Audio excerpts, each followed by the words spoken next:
వదలడా సడే చాలు శత సైన్యాలు నడిపే ధీరుడైనా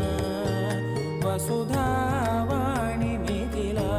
వేణి మది వెనుక పలుకు పలుకు